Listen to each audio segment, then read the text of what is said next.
Dear friends, brothers and sisters, आप सबों को प्रभु यीशु मसीह के नाम में शालोम। यह है परमेश्वर की सृष्टि का एक अद्भुत नजारा। इसकी जितनी तारीफ करो तो उतना कम है। मैं इस माध्यम से जो मैं कहना चाह रहा हूं वो यह है कि परमेश्वर की सृष्टि की ओर निहारो।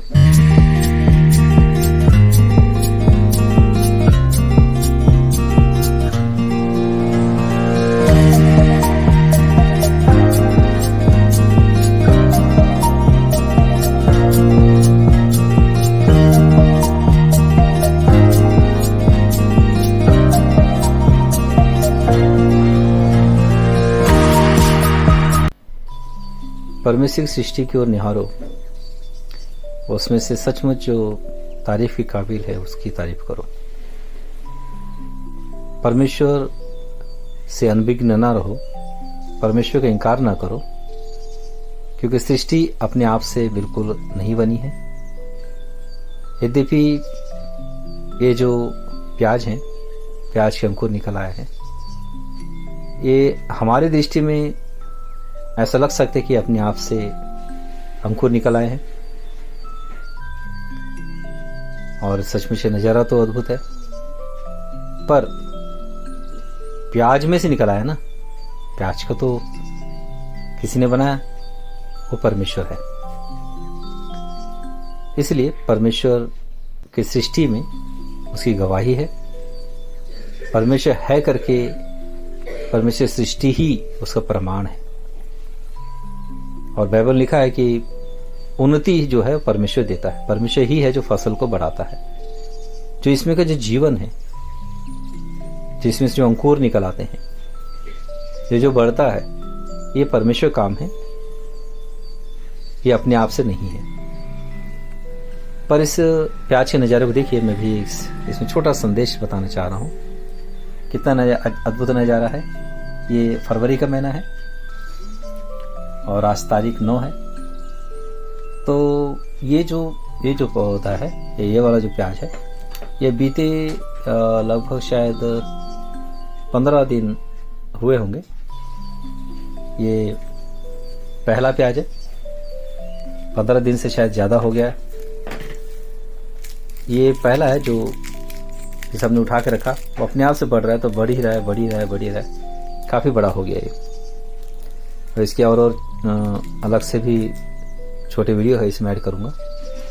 तो इसकी जो लंबाई है ये 1 फुट से ज़्यादा है, लगभग 1.5 फुट का उतना इसकी लंबाई हो गई है। ये जो बड़ा हो गया, तो वैसे ही ये 1.25 फुट होगा और 1 फुट। तो मैंने बीते 2-3 दिन पहले देखा, प्याज जो रखे हुए थे उसमें 2-3 और अंकुर निकल आए थे। पर जब मैं आज ही दिन जाकर देखा तो इतने सारे, ढेर सारे उसमें से निकाला है। तो मैं सबके इकट्ठा कर लिया और इसको जब देखा, एक एक का देखा जाए तो इसमें कितना मोटा है, ये कितना मोटा नहीं, और एक साथ में कितने सारे निकल आए हैं इसमें। और देखिए कितने सारे एक साथ निकल आए हैं। ये कुछ नहीं तो गिनती में एक में 2 है, तो 2, 2, 4, 2, 6, 2, 8 अंकुर इसमें ऐसे निकल आए। और इसमें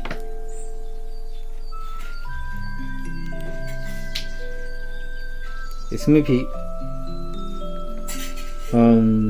4 दिख रहे हैं, पर 4 के अंदर और 4 है। और ये सब भी देखा जाए तो ये आश्चर्यजनक नजारा है। और मैं इससे बहुत खुश हूँ, बहुत आनंदित हूँ, मगन हूँ एकदम से मन में। ये देखिए इसमें कितने निकल आए हैं।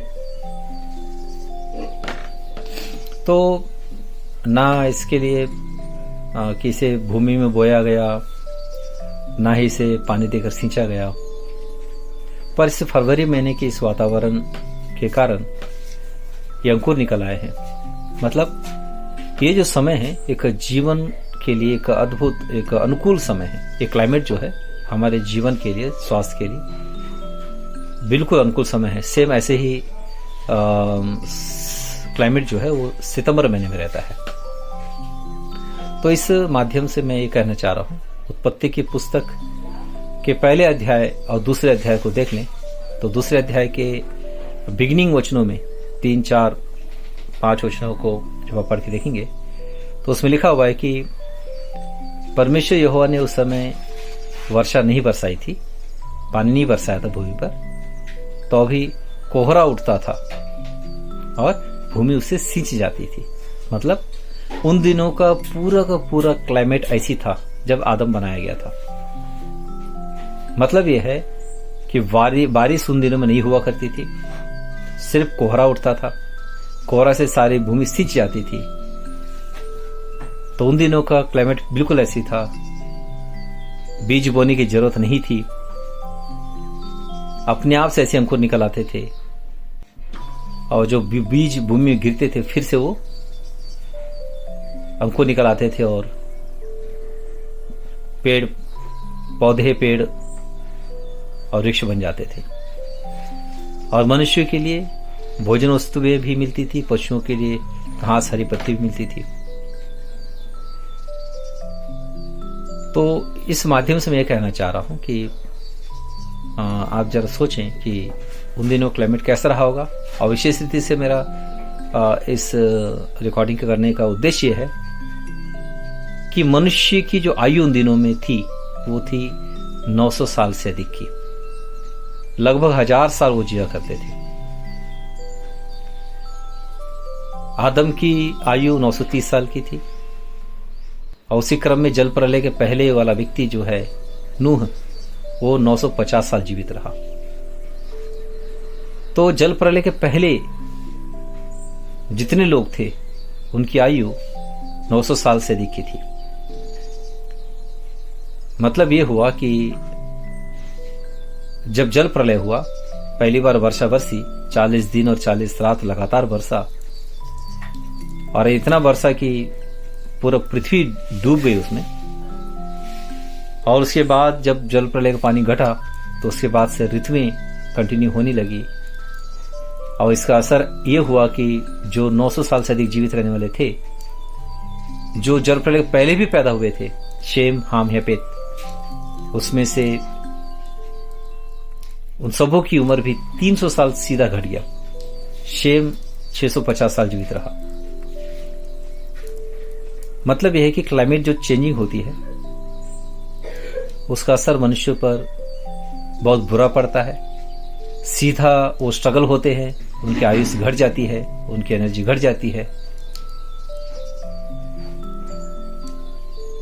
और ये जो भी चेंजिंग करता है, जो चेंजिंग होता, क्लाइमेट चेंजिंग की बात जो लोग करते हैं, ये चेंजिंग ऐसे ही नहीं होता, ये परमेश्वर के द्वारा होता है करके बाइबल हमें बताता है। क्योंकि जल प्रलय परमेश्वर ने किया, नूह से पहले ही बता दिया था, तुम नाव बना लो, उस नाव में तुम चढ़ जाओ, तुम्हारे परिवार को चढ़ा लो, तुम बच जाओगे, जानवरों को चढ़ा लो, वो बच जाएंगे। तो जल प्रलय परमेश्वर ने किया था। इसका मतलब यह है कि जो भी क्लाइमेट चेंजिंग आता है वो परमेश्वर की ओर से है। परमेश्वर इन सारे विषयों में नियंत्रण चाहता है कि मनुष्य उसका आदर करे। तो हमारे लिए इस क्लाइमेट के द्वारा ये संदेश है कि परमेश्वर चाहे ये जो फरवरी महीने का और सितंबर महीने का जो वातावरण है, जिसमें ऐसे ये अंकुर अपने आप से उगाते हैं और हमारे जीवन के लिए बहुत सुकून फील कराते हैं, हमारे जीवन को आनंद से भरते हैं, गुड फील होता है हमको। ऐसा लगता है ना ही गर्मी की उमस होती है इसमें, ना ही वर्षा के दिनों में होने वाली उमस की परेशानी होती है। और ऐसी बात नहीं है कि ये क्लाइमेट प्रकृति के लिए भी नुकसानदायक है। जो ओस इन दिनों में गिरता है उसके द्वारा भूमि सींच जाती है, भूमि की जो मिट्टी है कोमल हो जाती है, घास लहलाते हैं, पत्तियां हरी भरी रहती है। तो मैं इस क्लाइमेट के लिए परमेश्वर धन्यवाद करता हूं। मैं इस समय कहना चाह रहा हूं, परमेश्वर चाहे तो साल भर का वातावरण ऐसा वो कर सकता है ये परमेश्वर के लिए कुछ भी असंभव नहीं है। बस परमेश्वर केवल इतना कर दे कि जो क्लाइमेट चेंजिंग लगातार हुए, बाइबल के अनुसार पहले जल प्रलय, फिर उसके बाद भूमि का बट जाना, उसके बाद मनुष्यों का जाति जाति में बट जाना,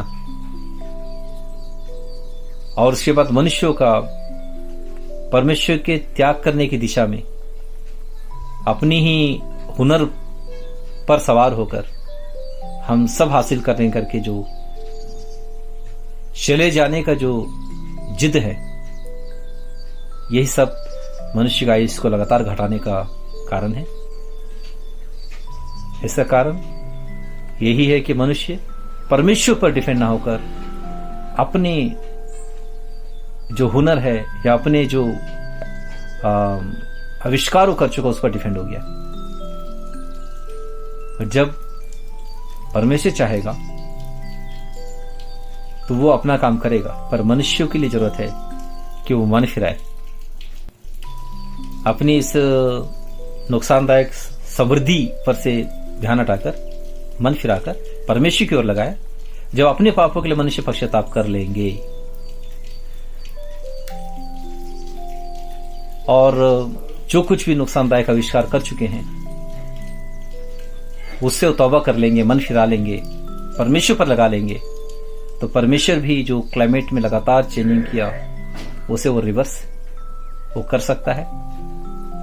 परमेश्वर वचन बाइबल में प्रकाशित वाक्य में जो वादा है परमेश्वर का, एक ऐसे नगर की जिसमें लोग 1000 वर्ष तक जीवित रहेंगे, तो इसी ओर इशारा करता है।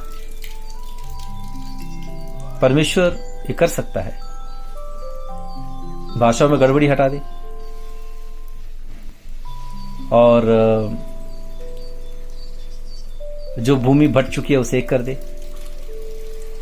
और जो वर्षा को परमेश्वर थाम दे, फिर से ओस ही गिरने लगे, न धूप की ज्यादा तपन हो, न बारिश का बहाव हो, पर भूमि हमेशा ओस और सिसती रहे, तो मनुष्य की आयु फिर से वो 1000 वर्ष की उतनी लंबी आयु हो सकती है।